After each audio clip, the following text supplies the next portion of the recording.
Hello friend, आप देख रहे हैं लक्ष्य विद्यापीठ यूट्यूब चैनल।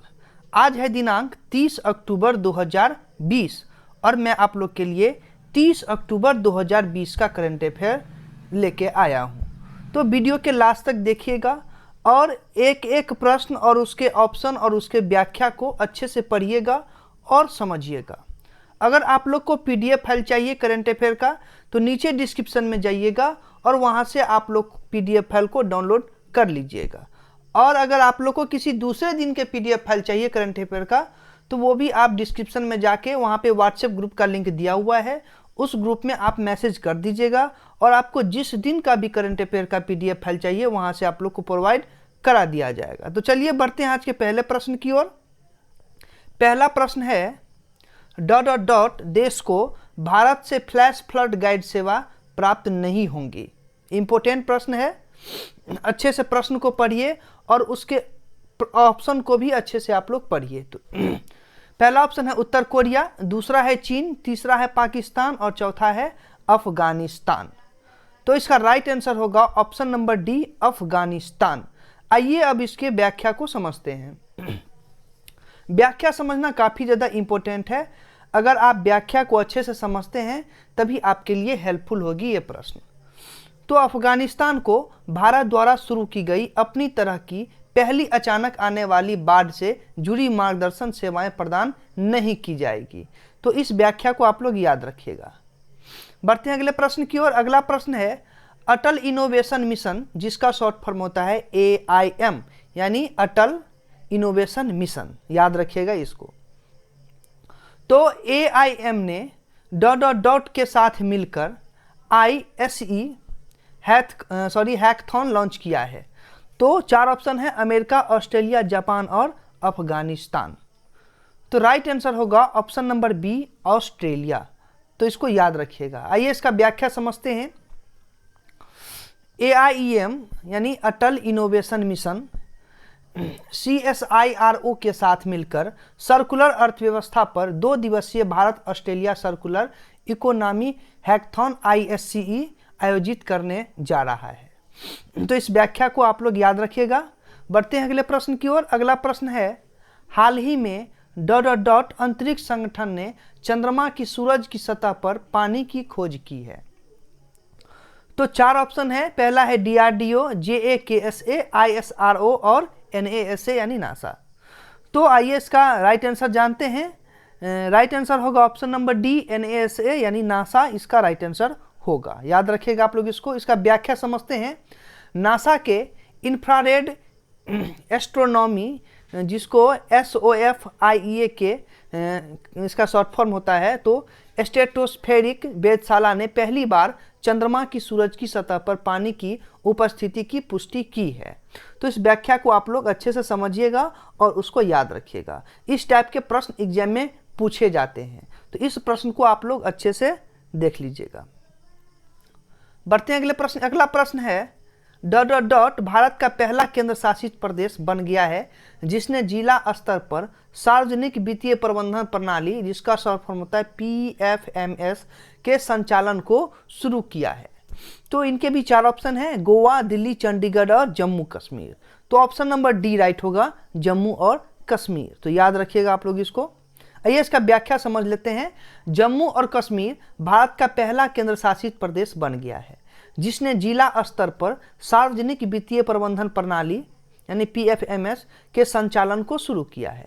कार्यक्रम के तहत सरकार द्वारा 8 नए जिला कार्यालय खोले गए हैं। तो व्याख्या को अच्छे से समझिएगा। अगला प्रश्न है शिरडी टीम के ड्राइवर लुइस हैमिल्टन ने जर्मनी के महान चालक माइकल शूमाकर के सबसे ज़्यादा फार्मूला 1 रेस जीतने के रिकॉर्ड को तोड़ दिया है। तो आइए इसका ऑप्शन देखते हैं। पहला है 99, दूसरा है 91, तीसरा है 54 और चौथा है 76। तो ऑप्शन नंबर बी राइट होगा, 91। तो याद रखिएगा आप लोग इसको। इसका व्याख्या समझ लेते हैं। मर्सिडीज टीम के ड्राइवर लुइस हैमिल्टन ने जर्मनी के महान चालक माइकल शूमाकर के सबसे ज़्यादा 91 फार्मूला 1 रेस जीतने के रिकॉर्ड को तोड़ दिया है। उन्होंने यह उपलब्धि पुर्तगाल ग्रां प्री जीतकर हासिल की। हैमिल्टन की यह 92वीं जीत के साथ बनाया है। तो इस व्याख्या को समझिएगा और इसको याद रखिए। अगला प्रश्न है, शेयर बाजार BSE ने छोटे तथा मझोले उद्योगों और स्टार्टअप की मदद करने हेतु ... के साथ एक समझौता किया है। तो 4 ऑप्शन है इनके भी, SBI, BCCI, ICCI और UBI, ये 4 ऑप्शन है। तो ऑप्शन नंबर सी इसका राइट होगा, ICCI। तो याद रखिएगा आप लोग इसको। आइए इसका व्याख्या समझते हैं। प्रश्न में और उसके ऑप्शन में अगर कोई भी कंफ्यूजन होता है तो व्याख्या को अच्छे से आप लोग पढ़िएगा, उसको समझिएगा, कोई भी कंफ्यूजन नहीं रहेगा, वहाँ पे सारा कंफ्यूजन आपका दूर हो जाएगा। तो इसका व्याख्या देखते हैं। शेयर बाजार BSE ने छोटे तथा मझोले उद्योगों और स्टार्टअप की मदद करने और उन्हें बाजार में सूचीबद्ध होने को प्रोत्साहित करने के लिए इन्वेंटिविप्रेन्योर chamber of commerce and industries के साथ एक समझौता किया है। तो इस व्याख्या को अच्छे से समझिएगा आप लोग। अगला प्रश्न है, किस राज्य ने प्रधानमंत्री स्वनिधि योजना में पहला स्थान से प्राप्त किया है? 4 ऑप्शन है, उत्तर प्रदेश, मध्य प्रदेश, राजस्थान और बिहार। तो ऑप्शन नंबर ए राइट होगा, उत्तर प्रदेश। तो याद रखिएगा इसको। आइए इसका व्याख्या देखते हैं। उत्तर प्रदेश सरकार ने देश में सबसे अधिक ऋणों को मंजूरी देकर केंद्र सरकार की PM आत्मनिर्भर निधि योजना यानी स्वनिधि योजना, मतलब आत्मनिर्भर निधि योजना और स्वनिधि योजना दोनों एक ही है, उसमें पहला स्थान प्राप्त किया है। योजना के तहत सभी तीनों श्रेणियों आवेदन, स्वीकृति और ऋण वितरण में उत्तर प्रदेश पहले स्थान पर है। तो इस व्याख्या को याद रखिएगा।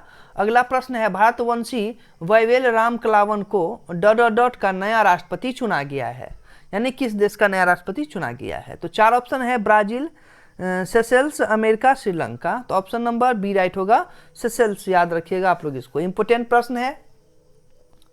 इसका व्याख्या है, भारतवंशी वैवेल राम कलावन को सेशेल्स का नया राष्ट्रपति चुना गया है। उन्होंने 54.9% वैध मतों के साथ राष्ट्रपति डैनी फोरे को हराया है। तो इस व्याख्या को याद रखिएगा आप लोग को। अगला प्रश्न है, किस देश ने no mask no service policy launch की है? इंपोर्टेंट प्रश्न है ये, यानी प्रश्न एक बार फिर से रिपीट कर रहा हूँ कि किस देश ने no mask no service policy launch की है? तो 4 ऑप्शन है, पाकिस्तान, भारत, नेपाल और बांग्लादेश। तो ऑप्शन नंबर डी राइट होगा, बांग्लादेश। ये बांग्लादेश जो है वो भारत के पड़ोसी देश भी हैं, तो इस चीज़ को भी आप लोग समझिएगा। आइए इसका व्याख्या समझते हैं। भारत के साथ सबसे लंबी सीमा साझा करने वाला पड़ोसी देश बांग्लादेश ने देश में कोरोना वायरस के प्रसार को नियंत्रित करने के लिए no mask no service policy शुरू की है। तो याद रखिएगा इस व्याख्या को आप लोग। अगला प्रश्न है और आज का आखिरी प्रश्न है, अच्छे से देखिएगा इस प्रश्न को, कि परमाणु हथियारों को खत्म करने के अंतर्राष्ट्रीय अभियान ICCN के अनुसार इस संधि पर हस्ताक्षर करने वाला ... 50वां देश है, मतलब कौन सा 50वां देश है? तो 4 ऑप्शन है, रूस, चीन, होंडुरास और माल्टा। ऑप्शन नंबर सी राइट होगा, होंडुरास। याद रखिएगा आप लोग इसको। आइए इसका व्याख्या समझते हैं। 50 देशों ने परमाणु हथियार निषेध कानून पर संधि करने की पुष्टि की है। परमाणु हथियारों को खत्म करने के अंतर्राष्ट्रीय अभियान ICAN के अनुसार इस संधि पर हस्ताक्षर करने वाला होंडुरास 50वां देश है। तो व्याख्या को अच्छे से समझिएगा।